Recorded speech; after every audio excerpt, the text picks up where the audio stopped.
1986 மெக்சிகோல December 2 நடந்த ஒரு incident பத்தி பார்க்க போறோம். மெக்சிகோல எல்லாருமே ரொம்ப ஃப்ரெண்ட்லியா இருப்பாங்க. ஒரு பையனை இன்னொருத்தவங்க வீட்ல கொண்டு போய் விட்டு பாத்துக்க சொல்ற அளவுக்கு ஃப்ரெண்ட்லியா இருப்பாங்க. அதே மாதிரி மெக்சிகோல ஒரு லேடி தன்னோட பையனை இன்னொரு எட்வர்ட் அப்படிங்கிறவங்க வீட்ல கொண்டு போய் விட்டு பாத்துக்க சொல்லியிருக்காங்க. ஈவினிங் போயிட்டு ரிட்டர்ன் அழைச்சிட்டு வந்திருக்காங்க. அழைச்சிட்டு வந்துட்டு அந்த பையன்ட்ட எப்படி நல்லா எட்வர்ட் அங்கிள் உன்னை பார்த்துட்டாரா அப்படின்னு சொல்லி கேட்குறாங்க. நல்லா பார்த்துக்கிட்டாங்கம்மா. நிறைய ஸ்நாக்ஸ்லாம் செஞ்சு கொடுத்தாங்க. ஆனால் அவங்க வீடு நம்ம வீடு மாதிரி இல்லைம்மா. ஒரே இருட்டாக இருந்துச்சு. நிறையா ஆன்டிஸோட தலை பொம்மைகள் மட்டும் நாங்கள் பார்த்தேன். அந்த பொம்மை கீழெல்லாம் ரெட்டாக இருந்துச்சுமான்னு ரொம்ப ட்ராமாட்டிக்காக சொல்கிறான். ஆனால் அவங்க நோட் பண்ணவே கிடையாது. அதே நாள் நைட்டு இன்னொரு இன்சிடென்ட் நடக்குது.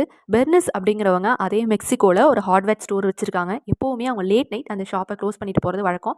அவங்க பையன் வந்ததுக்கப்புறம் பையனை பிக்கப் பண்ணிவிட்டு ஷாப்பை க்ளோஸ் பண்ணிட்டு போவாங்க. அன்னைக்கு அவங்க பையன் வந்து அந்த லேட் நைட் பார்க்கும்போது பெர்னிஸ் அங்கே இல்லை. டோர் வெளியில் லாக் பண்ணியிருக்கு. உள்ள லைட்ஸ் ஆனில் இருக்குது.